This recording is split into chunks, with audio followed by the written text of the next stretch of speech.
Assalamualaikum warahmatullahi wabarakatuh. Waalaikumsalam warahmatullahi wabarakatuh. Alhamdulillah. Alhamdulillahil hadana lil Islam wa asyhadu an la ilaha illallah wahdahul malikul alam wa asyhadu anna Muhammadan sayyidal a'lam abduhu wa rasuluhu alaihi salatu wassalam. Amma ba'd. Usikum ya ummatal Islam wa iyaya bittaqwallahi salam faqad faza man ittaqa wa aslam. Ayohal ikhwa wal akhwat, a'azzani wa a'azzakumullah.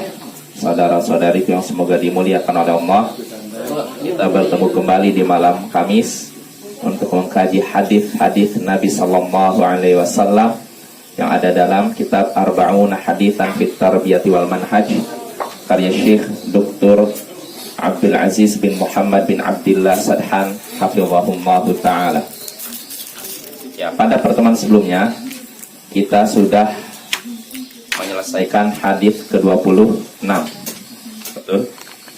Hadis tentang tidak akan masuk surga orang yang di dalam hatinya ada kesombongan sebesar zarrah, sebesar semut, ya. Dan para sahabat, ada seorang sahabat mendengar hadis ini lalu menyangka bahwa memakai pakaian bagus, sandal bagus adalah kesombongan. Maka Nabi pun meralat anggapan itu, meluruskan anggapan itu dengan berkata, Innallaha jamilun yuhibbul jamal. Sesungguhnya Allah itu maha indah dan mencintai keindahan. Artinya yang apa seperti tadi itu bukan sombong, ya, suka pakai pakaian bagus, baju bagus. Terus apa yang dimaksud sombong? Al-kibru batarul haqqi wa ghamtun nas. Kata Nabi sallallahu alaihi wasallam, yang namanya kesombongan yaitu menolak kebenaran dan meremehkan orang lain. Nah, inilah yang dimaksud sombong, ya. Hadis ini diriwayatkan oleh Imam Muslim dan kita sudah membahas faidah yang ada dalam hadis ini. Berarti kita masuk hadis baru, hadis ke-29. Berkata Syekh Abdul Aziz Sadhan hafizahullah ta'ala, al-hadits as-sabi'u wal 'ishrun, 27 bukan 29. Salah ngomong tadi. 27, hadis ke-27. An Abi Hurairah radhiyallahu ta'ala anhu qala Rasulullah sallallahu alaihi wasallam, idza qala rajulu halakan nasu fahuwa ahlakuhum, akhrajahu Muslim. Dari Abu Hurairah, semoga Allah meridainya, ia berkata, Rasulullah sallallahu alaihi wasallam bersabda, jika seseorang berkata, binasalah manusia, binasalah seluruh manusia, maka dialah yang paling binasa di antara mereka. Hadis riwayat Muslim. Kata Abu Hurairah, dia berkata, Rasulullah sallallahu alaihi wasallam bersabda, jika seseorang berkata binasalah seluruh manusia, maka dialah yang paling binasa di antara manusia itu. Hadis riwayat Muslim.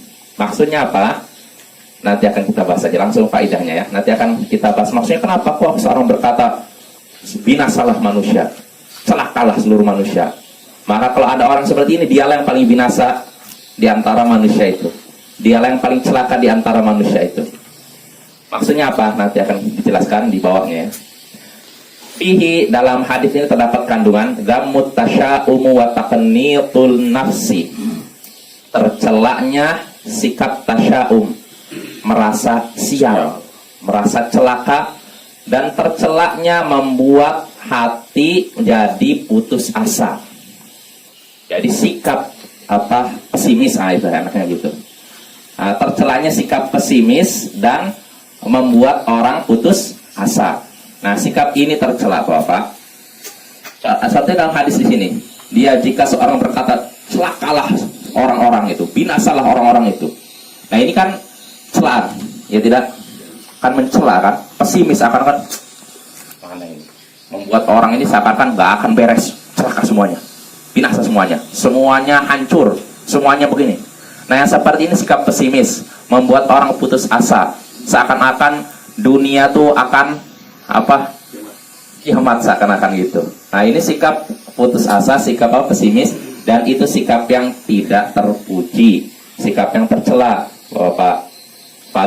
Dalam Al-Quran, dalam hadis sebutkan bahwa termasuk dosa besar diantaranya al-qunut min rahmatillah, berputus asa dari rahmat Allah. kayaknya dakwah ini akan hancur, nggak akan ada lagi kampung ini. Ini terlalu putus asa Bapak. Kita seakan-akan dakwah itu bukan milik kita. Kalau milik kita ya, milik saya pribadi bisa hilang. Tapi kalau ini milik Allah, Allah lah yang akan menjaganya. Tapi walaupun Allah lah penjaganya, tentu kita juga harus menjalankan sebab-sebabnya. Ikhtiar penting tetap ya. Sebagaimana rezeki kan di tangan Allah kan. Kita mau khawatir rezeki, tapi apakah dengan itu tidur aja kita dapat rezeki? Enggak kan? Perlu usaha kan? Nah begitu pula dakwah Bapak ya.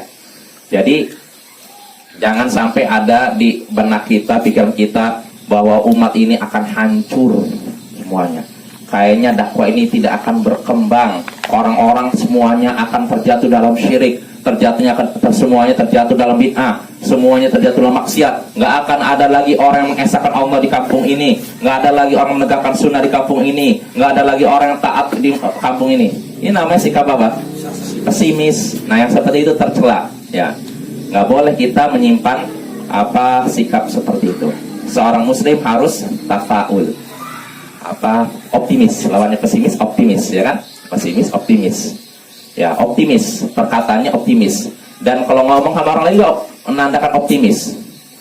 Jadi misalkan BBM naik, maka insya Allah nanti suatu saat gaji saya juga naik, misalkan gitu. Jadi jangan bayangkan BBM naik berarti nanti gimana nih? Mau ini biaya mahal, berarti minyak ini mahal, nanti semuanya mahal, beras mahal, mikirnya udah gelap, seakan-akan masa depan itu udah suram saja. Ini sikap pesimis Bapak ya. Nah itu nggak boleh. Jadi jangan seperti itu. Kita harus punya sikap optimis. Walaupun memang dada bergejolak, artinya ketika ngomong gimana ada keresahan kan? Ya itu kan manusiawi. Tapi jangan tampakkan keresahan kita di hadapan orang. Tampakkan kita optimis. Makanya kata Nabi Sallallahu Alaihi Wasallam dalam hadis begini, kana yu'jibut tafa'ul. Nabi Sallallahu Alaihi Wasallam menyukai sikap optimis. Nabi ditanya apa itu optimis itu? Kata Nabi, al kalimatut thayyibah, perkataan yang baik. Jadi kita itu perkataan yang mengandung istilahnya semangat. Nah gitu. Jadi bikin orang tergerak gitu. Jangan bikin orang makin sedih, makin terpuruk. Jangan. Ya, sama kayak kita nengok orang sakit. Kita lihat orang ini sakit, maka jangan bilang kamu bakal mati besok aja. Sebentar lagi tanda-tandanya saya lihat dari muka kamu itu. Jangan ya. Tampakkan kamu insya Allah sembuh. Tanda-tanda kesembuhan ada pada diri kamu. Walaupun sebenarnya parah, ya kan? Tapi kalau kita begitu, pertama kita udah menjalankan sunnah Nabi. Terus kedua kita menghibur orang yang sakit. Itu termasuk sebaik-baik amal. Ya, jadi jangan anggap remeh. Ketika kita memasukkan kegembiraan ke hati saudara kita seiman, itu termasuk sebaik-baik amal. Maka jangan remehkan. Ya, kita hibur, kita kasih kata-kata yang mengandung semangat ya, mengandung unsur semangat, optimisme dan semacamnya. Nah itu ya Bapak ya. Jadi tercela sikap pesimis dan membuat orang putus asa. Seperti yang disebut dalam hadis, celakalah seluruh manusia, binasalah seluruh manusia. Dia ini mengandung unsur apa? Pesimis. Ya, seakan-akan dunia itu gelap gitu. Runtuh ya. Wa fihi, lalu dalam sabda Nabi tadi juga terdapat kandungan annal mutasyaim yuharrimu nafsahu wa ghairahu minal khair. Orang yang pesimis, merasa sial, merasa kalah ini, dia telah menghalangi dirinya dan selain dirinya dari kebaikan. Ya tidak? Kalau orang udah pesimis duluan, dia udah seakan-akan membuat benteng yang menghalangi dia untuk sampai pada kebaikan. Begitu juga menghalangi orang lain dari kebaikan. Contohnya apa? Misalkan contohnya nyatanya kalau dalam dunia keseharian kita, misalkan sepertinya kita ini nggak bisa menyaingi orang Cina. Negara Cina maksudnya kan, negara Tiongkok. Mereka itu negara kuat, dari sisi militer kuat, ekonomi kuat. Kita nggak akan bisa mengalahkan mereka. Ini tandanya apa? Pesimis. Nggak boleh seorang muslim begitu. Walaupun kita menyaksikan memang mereka kuat, kita akui ya. Kita bukan orang yang ini juga yang menolak kenyataan. Kita akui mereka kuat, unggul di atas ini kita. Tapi bukan berarti dengan itu pesimis. Nggak akan kita mengungguli mereka. Nggak akan kita. Ya, seorang muslim nggak seperti itu. Ketika seorang punya sikap pesimis, dia sudah menghalangi dirinya dan orang lain dari kebaikan. Ya tidak Bapak. Makanya kalau kita misalkan anggap kita mengajar juga, lalu murid kita memang susah menangkap pelajaran, jangan bikin dia pesimis. Nah, sepertinya kamu yang susah belajar ini, nggak cocok belajar. Udah, ya makin ilfil kan, makin nggak suka. Harusnya sabar nak ya. Kalau kamu sungguh-sungguh nanti bisa, insya Allah bisa. Terus kasih semangat. Nah, dengan itu orang pun jadi dikasih kayak gitu jadi apa? Semangat kan? Walaupun bisa jadi pelan, ya kan? Itu lebih baik daripada kita langsung menjatuhkan dia. Nah ini Bapak ya, termasuk kalau misalkan ada orang yang mau belajar agama, misalkan terkendala masalah ekonomi, jangan kita, kamu kayaknya kalau nggak punya uang nggak bisa belajar agama. Insya Allah majelis ilmu ada di mana-mana. Ya, walaupun tidak di pesantren, ada majelis ilmu Ahlus Sunnah di mana-mana, di berbagai kota, berbagai desa, insya Allah ada di mana-mana. Maka bisa menimba ilmu dari tempat yang ada. Belajar agama tidak mesti di pesantren ya. Walaupun yang idealnya memang di pesantren, tapi selain pesantren pun bisa. Kalau memang seorang serius belajar bisa ya. Ya seperti para ulama dulu. Dan tidak ada alasan seorang tidak belajar agama karena alasan ekonomi. Alasan saya nggak punya uang, nggak punya apa. Sekarang ini sudah Allah permudah kalau kita mau belajar agama. Ya tidak. Kalaupun kita tidak hadir majelis ini, bisa lihat YouTube ya nggak? Ya. Bisa lihat Instagram, bisa lihat apa? Pintu untuk belajar agama terbuka di zaman sekarang, sangat mudah dibandingkan zaman dahulu. Kalau zaman dahulu seorang sahabat Jabir bin Abdullah demi mendapatkan dari satu hadis dari Abdullah bin Unais kalau tidak salah, dia sampai melakukan perjalanan 1 bulan. Satu hadis, bayangkan. Kalau kita tinggal buka Syekh Google, langsung muncul, ya kan? Atau Maktabah Syamilah gitu, saya lihat gampang Bapak. Tinggal kesungguhan kita saja ya. Jadi nggak ada alasan kita tidak belajar agama karena alasan ekonomi. Saya susah. Jangankan untuk ini untuk membiayai anak saya, membiayai diri saya aja susah. Ini nggak alasan. Ada alasan. Pintu untuk belajar agama sudah terbuka. Nah, terkait masalah belajar agama karena alasan ekonomi, saya teringat perbandingan yang disebutkan oleh ulama di zaman dulu, mana yang lebih baik antara Ibnu Hazm dan Abdul Walid Al-Baji. Kedua-duanya ulama Spanyol, Andalusia. Ibnu Hazm atau Abdul Walid Al-Baji. Jadi Ibnu Hazm ulama besar, beliau seorang amir, pemimpin ya. Abdul Walid Al-Baji juga ulama besar. Kalau Ibnu Hazm mazhabnya Zahiri, kalau Abdul Walid Al-Baji Al-Maliki. Dua ulama besar dan kedua-duanya punya karya tulis yang mengagumkan. Nah, mana sebagai ulama membahas mana yang lebih afdal? Karena dua-duanya sezaman, Abdul Walid Al-Baji dan Ibnu Hazm. Mana yang afdal antara Ibnu Hazm dengan Abdul Walid Al-Baji? Sebagian ulama menyatakan Abdul Walid Al-Baji lebih afdal, lebih baik daripada Ibnu Hazm. Kenapa? Karena Ibnu Hazm membaca kitab di bawah lentera istana. Dia seorang pemimpin, penguasa. Dia bisa aja amir kan? Dia buka, karena kaya, punya kedudukan, dia bisa belajar di bawah. Nah, ini dulu kan memang belum ada ini kan, tapi kan lampu istilahnya apa? Lampu api. Api gitu kan, jelas kan. Sedangkan Abdul Walid Al-Baji belajar agama di bawah lampu jalanan. Jadi biasanya kan kayak ada orang ronda gitu kan, pos-pos ronda gitu. Dia di sini belajar. Lampunya mati, pindah lagi ke sana. Pindah lagi. Jadi semalaman dia pindah-pindah belajar agama. Belajar kitab. Belajarnya malam hari. Sedangkan Ibnu Hazm di istananya udah sediakan semuanya kan. Kaya. Iya, kaya, punya kedudukan. Abdul Walid Al-Baji miskin, nggak punya apa-apa. Tapi dia tetap bisa belajar. Maka bukan alasan seorang nggak bisa belajar agama karena alasan ekonomi, nggak punya uang, nggak ada alasan. Apalagi zaman sekarang sudah Allah permudah. Maka Bapak jangan sekali lagi kita kembangkan atau gembar-gemborkan sikap pesimis ya kepada siapapun, termasuk anak kita. Kasih semangat dia untuk maju ya dalam masalah apapun, masalah agama, masalah dunia, terus dikasih semangat. Artinya seorang muslim itu harus semangat menggapai kebaikan. Sebagaimana pesan Nabi, ihris ala ma yanfa'uk, dalam Sahih Muslim, sahabat Abu Hurairah, Nabi SAW sabda, semangatlah menggapai apa yang bermanfaat bagimu. Bermanfaat di mana? Dunia akhirat. Dunia dan akhirat. Kalau memang suatu pekerjaan bermanfaat untuk kita di dunia, semangat kerjakan. Kalau memang suatu pekerjaan atau suatu urusan bermanfaat untuk akhirat kita, semangatlah mengerjakannya. Jadi nggak ada istilah malas kalau dalam kamus orang Muslim. Orang Muslim selalu giat, semangat dalam menjalankan perkara yang bermanfaat. Adapun perkara yang tidak bermanfaat bisa jadi malas, ya kan? Dan memang harus malas. Masa seorang Muslim semangat melakukan perkara yang tidak bermanfaat, ya? Jadi semangatnya dalam masalah apa? Perkara yang bermanfaat, ya. Nah itu. Jadi Ibnu Hazm tadi. Kenapa? Ibnu Hazm tadi belum selesai. Apa itu?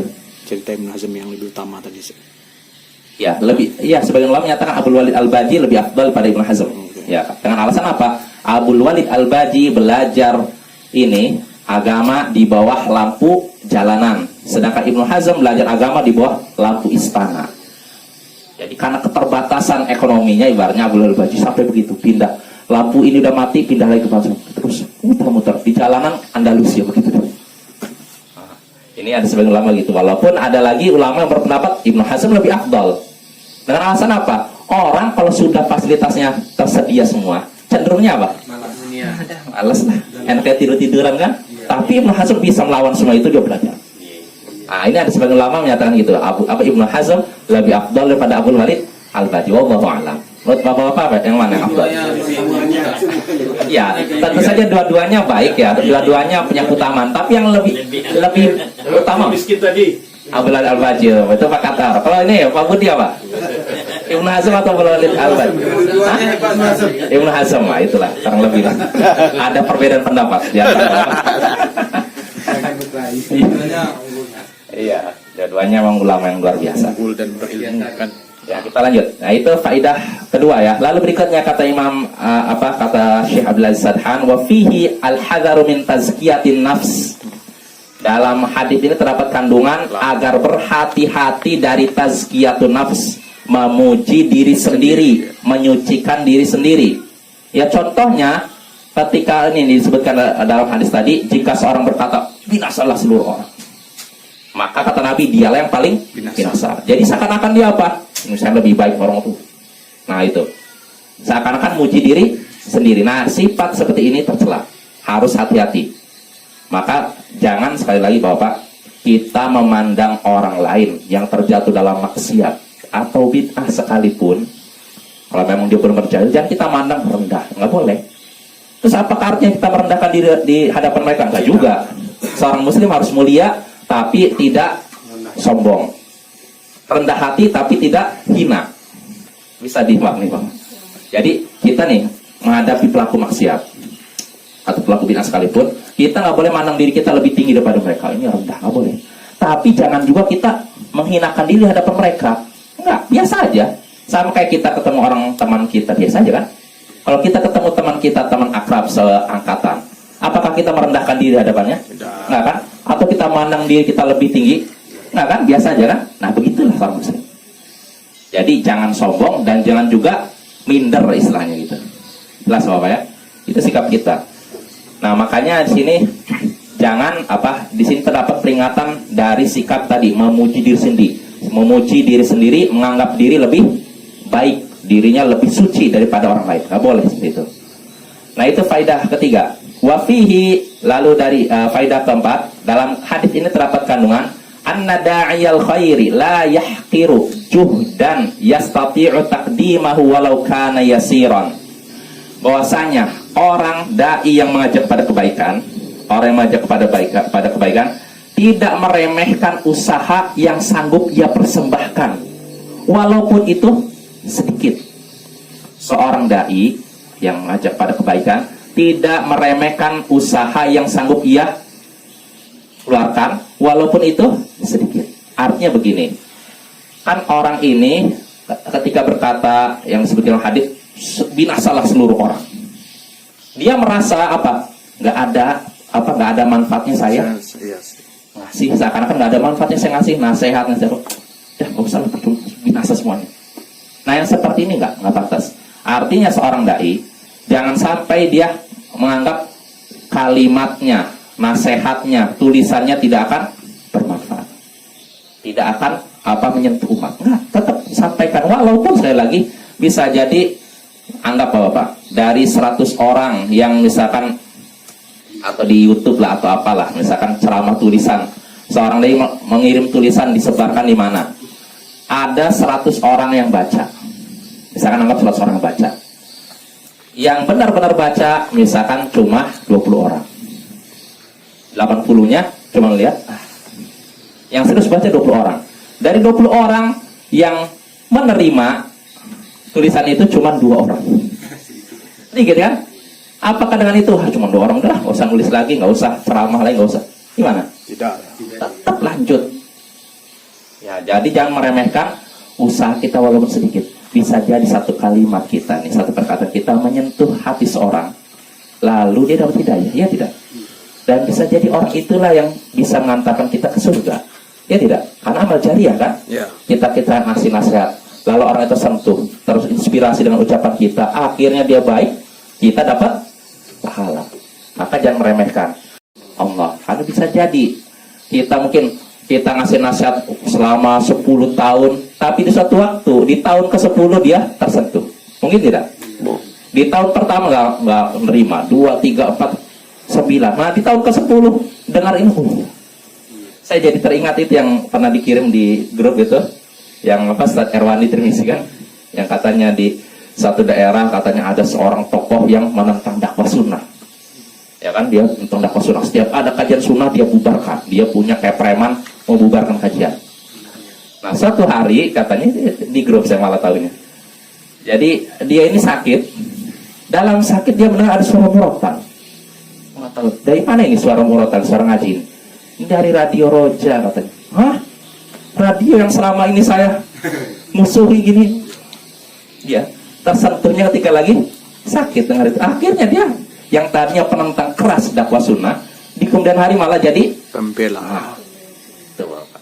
Jadi kita jangan meremehkan ya dakwah lewat perkataan kita maupun perbuatan.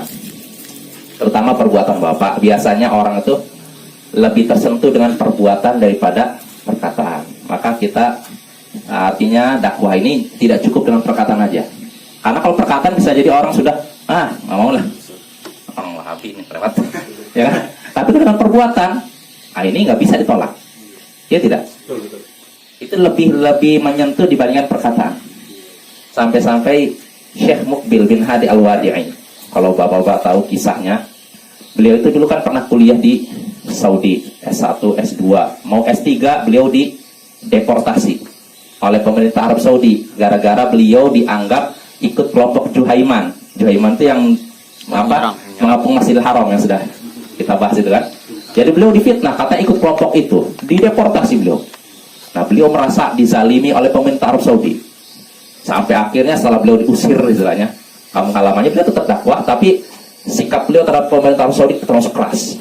Kadang beliau menyebutkan Ad-Daulah Saudiyah la barakallahu fiha. Sampai kayak gitu beliau. Tidak, semoga Allah tidak berkahi. Karena apa? Beliau merasa dizalimi. Beliau nggak punya salah apa-apa, dideportasi. Nah, tapi di kemudian hari Allah takdirkan beliau sakit. Nah, ketika itu murid-muridnya ingin membawa beliau ke Saudi. Nah, yang jadi masalah beliau dari sejak dikeluarkan dari Saudi sampai sakit nggak boleh masuk Arab Saudi.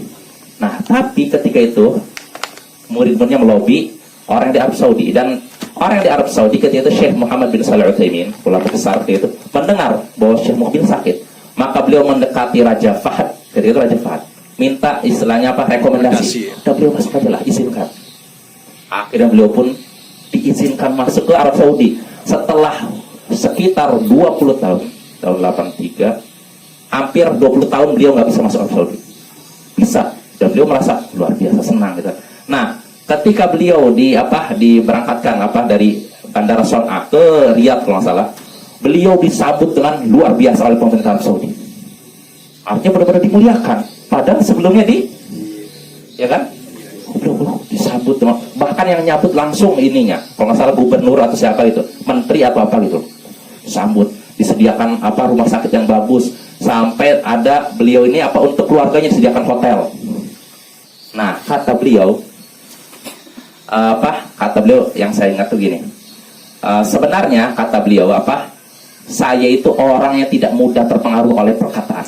Kalau ada orang yang berkata, oh saya bagus, saya baik, nggak percaya. Walaupun orang itu sampai ngomong lama itu, tapi saya lebih mudah terpengaruh dengan perbuatan. Artinya apa? Tatkala pemerintah Arab Saudi menerima saya dengan baik, maka saya nggak pantas menyombongkan diri kan. Ini udah seakan-akan minta maaf kan pemerintah Arab Saudi kan, mengizinkan masuk, mau melayani saya. Maka saya pun ya terima. Dan bukan artinya gini, bukan akhlak seorang mukmin sudah ada orang berbuat baik dia malah gitu. Maka Syekh pun akhirnya istilahnya menerima pelayanan semua itu. Bahkan beliau ini akhir hayat beliau kan, setelah itu setelah setahun beliau meninggal. Akhirnya beliau membuat ceramah ditranskrip. Judulnya Musyahadati fil Mamlakatil Arabiyyah Saudiyah, kesaksianku di Kerajaan Arab Saudi. Dari ceramah ini beliau mencabut semua pernyataan beliau dulu yang mencela Kerajaan Arab Saudi. Bahkan beliau menyatakan kepada siapa saja ikhwah yang udah terlanjur yang ingin mencetak kitab saya yang dahulu, kalau di situ ada kata-kata yang mencela Arab Saudi harus dihapus. Beliau menyatakan rujuk. Jadi beliau tidak lagi mencela Kerajaan Arab Saudi. Nah, ini yang perlu saya ini kan menjadi titik pembicaraan Bapak. Artinya bagaimana Syekh Muqbil lebih mudah terpengaruh dengan perbuatan daripada perkataan. Artinya inilah sebenarnya yang dijadikan poin untuk dakwah juga Pak. Kalau kita cuma ngomong sampai keluar busa dari mulut kita lama sekali, kadang nggak terpengaruh. Tapi dengan perbuatan kita orang terpengaruh. Oh iya, ini orang kemarin dianggap ini merusak tatanan masyarakat lah. Ini kok malah masyarakat jadi Masya Allah jadi bagus. Istilahnya ada kegiatan sosial yang selama ini saya kira mereka ini cuma ngaji aja, ternyata punya peran di masyarakat begini. Nah ini Bapak, jadi kita harus aktif. Artinya dakwah sosial ini di zaman sekarang memang penting Bapak. Kalau zaman dulu mungkin kita cuma taklim bisa, tapi sekarang nggak cukup itu Bapak. Dakwah pun harus dari sisi sosial juga, kegiatan sosial, bukan cuma belajar taklim kan. Ada guru. Iya betul, itu penting. Ya kita ambil pengalaman dari para asatidzah yang sudah dakwahnya sudah pesat di beberapa daerah. Memang mereka seperti itu. Mereka tidak mencukupkan dengan ngajar taklim selesai. Mereka punya kegiatan sosial yang lumayan konsisten. Sehingga itu akhirnya menarik Artinya dari sisi pemerintah kan anggap ini bukan membahayakan masyarakat, justru ini bermanfaat untuk masyarakat. Dibiarkan. Ya akhirnya ada nilai lebih. Nah sehingga akhirnya pemerintah pun akhirnya mendekatkan. Nah itu kan. Nah itu Bapak. Ya, jadi kita kembali lagi. Jangan kita meremehkan apa yang kita sampaikan untuk menarik seorang ke dalam dakwah. Bisa berupa perkataan atau perbuatan kita atau mungkin derma kita kepada seorang. Ya bisa jadi sekarang dia tidak tersentuh. Namun siapa sangka mungkin 10 tahun lagi, 20 tahun lagi dia tersentuh. Ya tidak? Ya kan? Saya jadi teringat lagi yang kisah yang pernah saya sampaikan, seorang profesor di Jepang masuk Islam. Gara-gara apa? Quran terjemah bahasa Jepang. Suatu hari dia dapat Quran terjemah bahasa Jepang. Enggak dia buka sama sekali, ditaruh di perpustakaan rumahnya. 20 tahun berikutnya dia iseng buka perpustakaan. Ya apa ini buku udah berdebu gini. Oh, Quran bahasa Jepang. Dia baca, tersentuh hatinya, masuk Islam. Padahal buku ini udah 20 tahun loh. Iya, maka jangan ada istilah putus asa dalam menyebarkan kebaikan. Jelas Bapak? Kita lanjut ya. Kita lanjut. Itu jadi sekali lagi orang yang mengajak kepada kebaikan, dai yang mengajak kepada kebaikan, jangan meremehkan usaha yang sanggup ia berikan walaupun sedikit ya. Wa hadzal qaul, nah kita kembali ke hadis. Kata Syekh, wa hadzal qaul madmumun idza qalahu madhan li nafsihi wa tanaqqusan li ghairihi. Perkataan tadi, perkataan jika seorang berkata binasalah seluruh manusia. Nah, perkataan ini tercela kalau seseorang mengucapkannya dalam rangka memuji dirinya. Celakalah manusia, seakan-akan saya nggak celaka. Ya, yang seperti ini tercela kalau seorang mengucapkannya untuk memuji dirinya dan untuk merendahkan orang lain. Ya. Bi khilafi law ma law qalahu min babi tahzun. Berbeda halnya kalau seorang mengucapkannya dalam rangka sedih, mengungkapkan kesedihan. Kalau mengungkapkan kesedihan nggak apa-apa. Artinya gini, ya Allah, kok orang-orang ini gimana sih, nggak sadar-sadar juga, celaka mereka ini. Nah, ini kalau dalam rangka sedih, artinya istilahnya sikap apa? Kasihan. Nah itu, kalau kasihan nggak apa-apa. Tapi kalau dalam rangka apa? Memuji diri sendiri, merendahkan orang lain, ini tercela. Bisa dibedakan Bapak ya? Kalau dalam rangka kasihan itu boleh. Tapi kalau dalam rangka mengangkat diri kita, merendahkan orang lain, ini tercela. Ya. Lalu kata Syekh ini, qala al-Imam An-Nawawi rahimahullahu taala ba'da ma saqa hadzal hadits ma nasu. Berkata Imam An-Nawawi setelah menyebutkan hadis tadi yang teksnya, wa hadzal nahyu liman qala dzalika ujban bi nafsihi wa tasawuran nasa wa irtifa'an alaihim. Larangan tadi, larangan mengucapkan binasalah seluruh manusia. Ini larangan ini bagi orang yang mengucapkannya dalam rangka ujub, membanggakan diri sendiri dan merendahkan orang lain serta mengangkat dirinya di atas mereka. Fahadha huwal haram, itulah yang diharamkan ya. Wa amma man qalahu lima yara fin nasi min naqsin fi amrin dinihim wa qalahu tahazzunan alaihim wa 'ala din fala ba'sa bihi. Adapun kalau seorang mengucapkan tadi binasalah seluruh manusia, celakalah seluruh manusia. Kalau seorang mengucapkan itu karena menyaksikan kekurangan dalam masalah agama masyarakat, lihat ini masyarakat seperti ini, dan dia mengucapkan itu karena kasihan tadi, merasa sedih terhadap mereka dan terhadap agama, maka yang seperti itu diperbolehkan. Jadi kesimpulannya itu apa? Kalau dalam rangka meremehkan, membanggakan diri, ini tidak boleh. Tapi kalau dalam rangka sedih, kasihan, ini boleh ya. Hakadza fassarahul ulama wa fassalu. Demikianlah para ulama menafsirkan hadis tadi dan merincinya. Wa mimman qalahu minal a'immatil a'lam Malik bin Anas wal Khattabi wal Humaidi wa akharun. Di antara ulama yang berpendapat tadi dirinci, di antara ulama yang terkenal, imam yang merinci tadi, yaitu Imam Malik bin Anas, Imam Al-Khattabi, Al-Humaidi dan ulama lainnya. Ya. Jelas Bapak? Kesimpulannya, kalau kita menyatakan orang masyarakat ini bakal hancur sepertinya, kalau dalam rangka sedih, kasihan, ini diperbolehkan. Tapi kalau dalam rangka ujub, bangga terhadap diri sendiri, merendahkan orang lain, ini tercela ya. Ya mungkin cukup Bapak sampai sini. Insyaallah pada pertemuan berikutnya kita lanjutkan hadis ke hadis 28.